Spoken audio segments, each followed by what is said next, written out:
할렐루야. 아멘. 하나님의 은혜가 오늘도 함께하기를 간절히 바랍니다. 지난주에는 예수님이 제자 삼는 것을 우리가 또 말씀을 함께 나누었죠. 자, 그리고 나서 예수님이 이제 본격적으로 사역을 하시는 거예요. 본격적으로 사역을 하시는데 23절에 보니까 예수께서 온 갈릴리에 두루 다니셨다, 이 표현을 했어요. 온 갈릴리. 아니, 갈릴리면 갈릴리지 왜 또 온 갈릴리일까? 이것을 25절에 보면은 갈릴리와 데가볼리와 예루살렘과 유대와 요단강 건너편에서 수많은 무리가 따랐다, 이렇게 나와 있죠. 그런 걸 보니까 여기 갈릴리라고 하는 이 표현이 23절에 온 갈릴리라고 하는 건 갈릴리 한 곳만 얘기하는 것이 아니라 갈릴리 주변의 모든 지역들, 모든 땅들, 바로 이것을 이야기하고 있구나 라는 것을 알 수 있죠.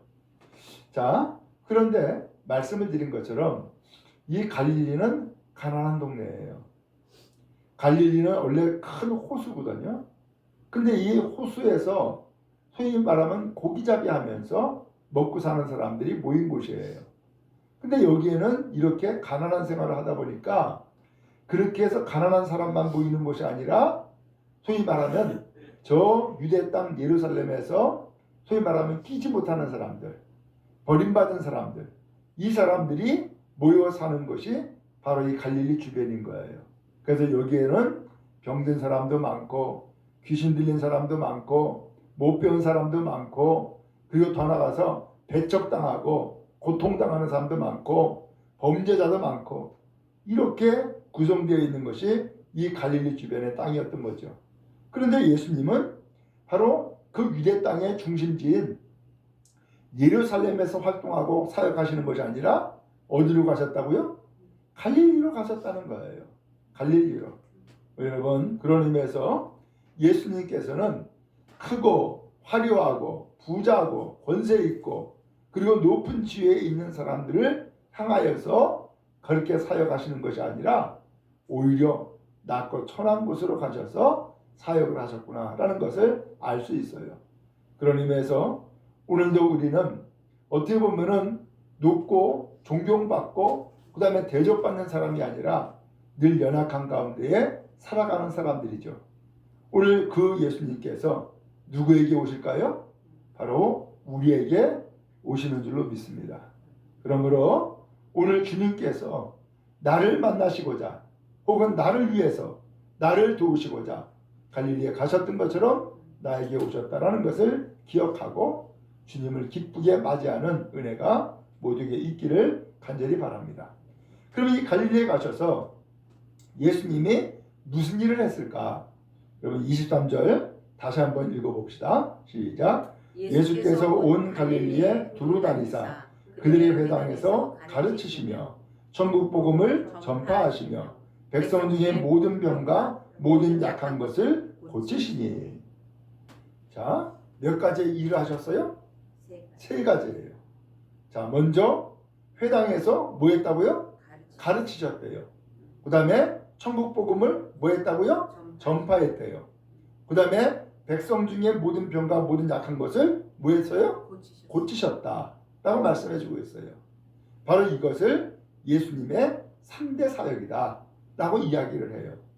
자, 그러면은 예수님이 3대 사역으로 가르치시고 전파하시고 고치셨다고 한다면은 도대체 누구를 위해서 혹은 무엇을 위해서 하셨을까라고 하는 거예요. 누구를 위해서, 무엇을 위해서. 자, 그러면 이제 좀 더 구체적으로 봅니다. 두루 다니사 그들의 회당에서 가르치셨다라는 표현이 나와요. 그들의 회당. 그러니까 갈릴리에 회당이 있다는 얘기네. 그렇죠? 그럼 회당이 뭘까? 회당은 복합센터예요. 복합센터. 여기에서 회의도 하고 성경도 가르치고 그 다음에 하나님 앞에 기도도 하고 뭐 여러 가지 모임을 할 수 있는 장소가 곧 회당이었던 거예요. 그래서 이 회당에서 예수님이 가르치셨대요. 그러면 도대체 뭘 가르쳤을까? 궁금하잖아요. 뭘 가르쳤을까? 예를 들면은 여러분 마태복음 5장에 가면은 산상수훈이라고 갈릴리 그 바다 언덕가에서 예수님이 가르치시는 내용이 나와요. 그래서 온유한 사람은 복이 있나니 뭐 이렇게 표현하고 있고, 가난한 사람은 복이 있나니 이렇게 말씀하고 있으며, 그러면서 예수님께서 그 갈릴리에서 가르치셨다는 말씀이 나와요. 그 가르치심은 뭘 가르친 거냐? 진짜 복이 무엇인지를 가르쳐 준 거예요. 진짜 복이 뭔지. 그리고 더 나가서 하나님의 말씀을 잘못 가르친 당시의 율법사들 혹은 서기관들, 이런 사람들이 있었어요. 그런데 이 사람들이 잘못 가르침으로 인해서 피해는 누가 받고 있느냐? 바로 못 배운 사람들, 가난한 사람들, 버림받은 사람들이 고통을 당하는 거예요. 예를 들어서 그 이혼에 대한 예수님의 말씀을 예수님이 하세요. 율법에 뭐라고 되어 있냐면은 누구든지 이혼하려거든 이혼 증서를 써줘라, 이렇게 기록이 되어 있단 말이에요. 근데 이 법을 잘 알고 있는 사람들이 이 법을 악용하는 거야. 예를 들면은 내가 저 여자를 좀 버리고 싶어. 그러면 어떻게 해요? 그냥 버리면은 율법에 어긋나는 것이니까 뭐만 해주면 돼요? 이혼 증서만 써주면 되는 거야. 그러면 끝나는 거예요. 그러니까 당신은 여자가 직업도 없고 재정적인 능력도 없고 하다 보니까 결혼하지 못하거나 아니면 결혼해 가지고서는 소방 맞아서 돌아오면은 완전히 빈털터리인 거예요. 살아갈 수 없는 상태에 빠져버려요. 그래서 하나님이 율법에 기록해서 주시기를 이혼증서를 써줘라 라고 했던 이유는, 그렇게 해서 예를 들면 결혼한 여자가 그 여인이 예를 들면 다른 남자를 만나 가지고서는 예를 들면은 어떤 뭐랄까 그 성적인 행동을 했다거나 한다 그러면은 어떤 일이 벌어지느냐? 음란한 음행한 여자로 취급을 받아요. 음행한 여자로 취급받으면은 당시 율법에는 돌에 맞아 죽어도 괜찮은 거야. 그러니까는 아니 이혼당해서 소방 맞아서 괴롭지? 사람들한테 버림받고 냉대받지? 심지어는 돌에 맞아 죽을 수도 있지? 그러면 이 여자가 완전히 그야말로 인생의 파멸을 갖게 된단 말이에요. 그러니까 그것을 예방하기 위해서 이혼증서를 써줬어요. 율법대로. 그럼 이혼증서를 써주고서 그리고서 이 여자가 다른 남자를 만나면은 음란이 안 되는 거야. 그렇죠? 네. 정식으로 이혼을 했으니까. 그래서 이 사람은 다른 남자를 만나면은 음란한 여자가 아니고 정식으로 결혼해서 또 생활할 수 있게 되어지는 거예요. 그렇게 하기 위해서 율법, 이혼 증서를 써줘라 라고 했던 거예요. 그런데 당시에 그 소위 말하면 법을 잘 알고 있는 사람들은 여자랑 살기 싫으니까 이혼 증서 써주고서 끝내버렸단 말이에요. 예수님이 이 일에 대해서 가르쳐 주신 거예요. 당시 바리새인들이 율법에는 이혼 증서를 써주라고 했는데 그러면 당신은 어떻게 하겠습니까? 라고 물은 거예요. 그랬더니 예수님이 그 율법을 주신 진짜 이유는 이혼하라고 준 게 아니라 그 이혼을 까다롭게 해가지고서 이혼하지 말고 잘 살아라고 하는 뜻이다. 이게 하나님의 뜻이다라고 알려주는 거예요. 오늘 예수님께서 회당에서 가르치셨다라고 하는 말씀은 그 뜻인 거예요. 그래서 당신은 이 위대 사회에서는 사람들을 가리키는 사람들이 많았어요. 소위 말하면 율법사들, 성경을 배우고 연구하고 기록하는 사람들이 있어요. 그 사람들이 사람들을 다 가리키는 거야. 그래서 성전에서도 가리키고 회당에서도 가리키고. 근데 가리키는데 바로 예를 들어서 이혼에 대한 것을 가리킬 때에 그렇게 가리켰단 말이에요. 예수님은 아니다. 그렇게 해서 이혼정서 써주면 된다라고 하는 뜻이 아니라 여자의 인권을 보호하고 그 다음에 사람들에게 돌 맞아서 죽지 않도록 하기 위해서 그리고 이혼을 함부로 하지 않도록 하기 위해서 이혼정서를 써줘라라는 뜻으로 하나님이 말씀한 거다라고 가르쳐주는 거예요. 그러니까 이 갈릴리에 있는 이 사람들이 예수님의 가르침을 듣고서는 어땠을까요? 아, 그렇구나. 그러면 저 율법사들이나 서기관들이 가르쳤던 것은 그야말로 이 율법을 가지고서 악용을 하는 것을 가르친 거네. 우리는 그동안에 몰라가지고서 이러한 고통을 당하고 어려움을 당했던 거네. 라고 하는 것을 깨달아 알게 된 거죠. 그리고 말씀을 드린 것처럼 마태복음 5장으로 넘어가면 5장부터 7장까지 산상수훈이 쭉 나오는데 진짜 복이 무엇인지를 가르쳐 주시는 거예요. 오늘 그렇게 해서 오늘 예수님은 회당에서 사람들을 가르치는데 지금까지 알지 못했던 것 혹은 잘못 알았던 것 혹은 잘못 가르침을 받아가지고서는 깨닫지 못했던 것들을 예수님이 알려주시는 거예요. 오늘 이렇게 해서 사람들로 하여금 하나님의 말씀의 참다운 뜻이 무엇인지를 알려주신 것이 예수님의 가르침이었던 거예요. 자, 오늘 두 번째로는 예수님이 무슨 일을 하셨느냐? 천국 복음을 전파하셨다라고 했어요. 천국 복음. 천국이 뭐예요? 하나님 나라. 그렇죠? 그 다음에 복음은 뭐예요? 복된 소식이에요. 이 뜻은 뭐냐면은 하나님 나라의 복된 소식이라는 뜻이에요. 좀 더 풀면은 하나님 나라를 어떻게 갈 수 있는지 혹은 하나님 나라를 어떻게 누릴 수 있는지 어떻게 살 수 있는지 이것을 가르쳐 주신 것이 천국 복음인 거예요. 그래서 이것을 전파하시며 전파 곧 전도했다는 거예요. 그러면 어떻게 하면은 천국에 갈 수 있어요? 성경의 말씀을 간단하게 요약하면은 회개하면 어떻게 돼요? 구원받고 구원받은 백성이 그 다음에 천국 가는 거예요. 다시 한번요.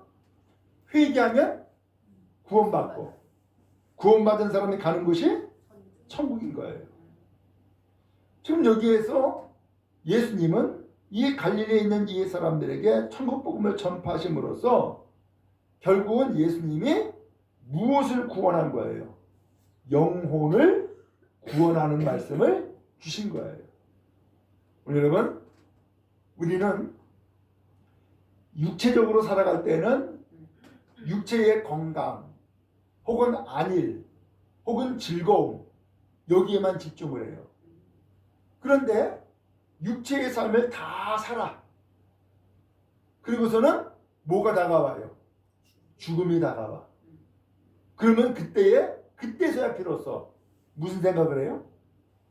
내가 죽으면은 어디 가지? 지옥 가나? 천국 가나? 그러면서 소위 영원한 세계에 대한 관심을 그때서야 갖는단 말이에요. 예수님은 진작에 일찍이 영혼에 대한 말씀을 주시는 거예요. 영혼에 대한 말씀을. 그래서 영혼이 구원받아야 되는데 그래서 천국에 가야 되는데 천국 생활을 해야 되는데 바로 회개하면 구원받고 구원받은 사람은 천국 간다라는 사실을 이 천국 복음을 전파하심으로써 사람들에게 전도하신 거예요. 그 다음에 세 번째, 백성 중에 모든 병과 모든 약한 것을 뭐 했다고요? 고치셨다. 여러분, 우리가 알죠? 현대 사회에서 정말로 중요하게 생각하는 것이 바로 이 부분이죠. 사람들은 건강에 대한 관심이 많아졌죠? 그죠? 왜냐면은 이제 오래 사는 시대가 됐어. 근데 오래 사는 것까지는 좋은데 건강하게 오래 살아야지. 병들어서 오래 사는 것은 고통이잖아요. 그러면서 건강에 대한 생각을 많이 하는데, 그러면서 이 건강이 얼마나 필요한지를 깨닫고 있는데, 예수님은 일찍이 백성 중에 있는 모든 병과 모든 약한 것을 고치심으로 예수님은 우리의 육체도 어떻게 살기 원해요? 건강하게 살기를 원하셨던 거예요. 바로 이것이 주님의 말씀이었고 주님의 뜻이었던 거예요. 그래서 24절에 보니까, 자, 함께 읽겠습니다. 시작. 그의 소문이 온 수리아에 퍼진지라. 사람들이 모든 앓는 자, 곧 각종 병에 걸려서 고통당하는 자, 귀신 들린 자, 간질하는 자, 중풍병자들을 데려오니 그들을 고치시더라. 아멘. 그의 소문. 그의 소문은 예수님에 대한 소문이죠? 그러면 무슨 소문이 퍼졌다는 거예요? 아, 예수님이 회당에서 가르치시더라. 예수님이 천국 복음을 전파하시더라. 예수님이 모든 병을 다 고치시더라. 라고 하는 소문이 쫙 퍼진 거예요. 근데 그 소문이 어디에 퍼졌다 그랬어요? 온 수리아에 퍼졌대요. 그러면 온 수리아가 도대체 어디냐? 이 온 수리아는 앞서 23절에 갈릴리라는 지역이 나왔죠? 이 갈릴리를 중심으로 한 주변의 모든 땅이에요. 그래서 이 주변에 있는 모든 땅을 다시 한번 구체적으로 보니까 온 수리아는 남쪽으로는 이스라엘, 북쪽으로는 소아시아, 지금의 터키예요. 지금은 투르키에라 그러죠? 투르키에. 그 다음에 동쪽으로는 메소포타미아, 서쪽으로는 지중해. 그러니까는 아주 간단하게 표현하면은 중동의 전 지역을 얘기한다라고 생각하면 돼요. 중동의 전 지역을. 바로 이 예수님에 대한 소문이 중동 전 지역에 쫙 퍼진 거예요. 그러니까 사람들이 앓는 사람, 곧 병에 걸린 사람은 어디 무슨 생각을 할까? 아, 예수님께 가면은 병을 고친다던데 나는 마음이 들겠죠? 그 다음에 각종 병에 걸려서 고통당하는 자, 이 사람들이 전부 다 예수님께로 오게 된 거예요. 그리고 더 나가서 귀신 들린 자, 이 귀신은 영적 병이에요. 여러분, 귀신이 있다는 사실을 알죠? 그죠? 네. 귀신 들린 자, 이 사람도 예수님께 데려오는 거예요. 왜? 예수님이 병과 모든 약한 것을 고치신다라고 했잖아요. 흔히 말하면 영적으로 연약해가지고서 귀신의 침투를 받아가지고서 귀신 들린 이 사람도 예수님이 다 고치시기 때문에 온 거예요. 그 다음에 간질하는 사람, 그 다음에 중풍병자 다 데리고 온 거예요. 근데 이렇게 해서 데려왔는데 그 다음에 24절 끝에 보니까 그들을 어떻게 했다고요? 고치시더라. 아, 예수님이 각종 여러 가지 병에 걸린 사람들, 정신병, 영적인 병까지도 다 고치셨구나라는 것을 알 수 있죠. 오늘 그런 의미에서 오늘 여러분들, 예수님께서는 오늘 우리가 병들기를 원치 아니하고 건강하게 인생을 살기를 원하신다는 것을 기억하고 예수님의 고치심, 예수님의 치유하심이 여러분에게 늘 함께하기를 간절히 바랍니다. 지금은 의식이 발달해 가지고서 어디 아프면은 병원 가고 약국에서 약 받아 먹고 뭐 주사 맞고 하잖아요. 그런데 이 시대에는 그런 병원이 없었어요. 또한 그런 병 고치는 의사도 흔치 않아요. 그렇기 때문에 많은 사람들이 이 병 때문에 죽거나 괴로운 인생을 살아갔단 말이에요. 그런데 예수님께 나아가면 그 모든 병을 다 고치셨던 거예요. 여러분 지금도 주님의 이 역사는 지금도 함께하고 있는 것을 믿으시기 바랍니다. 그래서 여러분 병 걸리면은 물론 병원에도 가가지고서 진단받고 처방도 받아야 되지만 주님 앞에 먼저 기도하기 바랍니다. 하나님 어디가 아파요? 내가 이렇게 아파서 고통당해요. 나를 좀 도와주세요. 고쳐주세요. 그리고선 기도하세요. 그때 기도할 때에 예수님께서 이 모든 병과 약한 것을 고치셨다는 것을 기억하고 지금도 살아계신 예수님께서 여러분들의 병을 고치시는 놀라운 역사가 임하기를 주의 이름으로 축복합니다. 아멘. 자, 그렇게 해서 25절로 넘어갑니다. 시작. 갈릴리와 데가볼리와 예루살렘과 유대와 요단강 건너편에서 수많은 무리가 따르니라. 아멘. 갈릴리는 아까 말씀을 드렸죠. 데가볼리는 갈릴리 동쪽과 남쪽에 있는 10개 헬라 도시들이래요. 그 다음에 예루살렘은 유다 나라의 수도, 서울인 거예요. 그 다음에 유대, 그 나라의 이름이에요. 그 다음에 요단강 건너편이라고 표현했는데 여기 요단강 건너편은 지금의 요르단이에요. 그러니까는 예수님께로 온 사람들, 예수님을 따른 사람들이 유대 땅 갈릴리만이 아니었네. 그렇죠? 주변의 모든 나라들, 민족들에게 예수님에 대한 소문이 다 퍼졌고 예수님에 대한 예수님의 가르침, 예수님의 복음, 그 다음에 예수님의 병 고치심 이러한 은혜를 힘입고서 예수를 따랐다라는 말씀을 해주고 있는 거예요. 자 이제 다시금 돌아갑니다. 예수님이 23절에 보니까는 3대 사역을 했다 그랬죠? 자 그럼 여기에서 회당에서 가르치신 것은 뭐 한 거예요? 우리에게 깨달음을 준 거예요. 지식을 주었단 말이죠. 그 다음에 두 번째 천국 복음을 전파하신 것은 뭐 한 거예요? 영혼이 구원받게 하신 거예요. 그 다음에 병과 모든 약한 것을 고치신 것은 뭐 한 거예요? 육신을 고치신 거예요. 육신을 건강케 한 거예요. 우리 사람에게 이 세 가지가 필요해요. 사람에게 그래서 깨닫는 은혜, 지식적으로 깨닫고 알아야 돼요. 그렇죠? 그 다음에 또 하나는 영혼이 구원받아야 돼요. 또 하나는 뭐예요? 건강하게 인생을 살아야 되죠. 오늘 이것이 우리에게 필요한데 이것을 필요로 하는 것을 아시는 예수님께서 우리의 필요를 채우시고 도우시고자 이와 같이 가르치시고 전파하시고 고치셨다는 사실을 기억하고 예수님의 가르침으로 인해서 오늘 우리의 인생에 깨우침이 있기를 주의 이름으로 축복합니다. 아멘. 예수님의 천국 복음을 증거함으로 인하여서 오늘 여러분들의 영혼이 구원받았음을 고백하고 감사할 수 있기 바랍니다. 아멘. 예수님의 병고침을 통하여서 오늘 여러분의 육신이 건강하고 그리고 건강한 인생을 살아가는 복된 삶 모두가 살아갈 수 있기를 간절히 바랍니다. 아멘. 바로 이것은 주님이 원하시는 바요. 그래서 예수님께서 우리를 위해서 이 세 가지 사역을 중점적으로 행하셨던 것이죠. 오늘 이런 놀라운 은혜와 역사가 오늘 우리의 인생 가운데에 임하기를 주의 이름으로 축복합니다. 예수님의 가르침을 통하여서 깨우치고 천국 복음을 통하여서 우리 영혼이 구원받고 그 다음에 우리의 병을 고치심으로써 건강케 하시는 놀라운 은혜가 예수님을 통하여서 우리 모두에게 임하기를 간절히 바랍니다.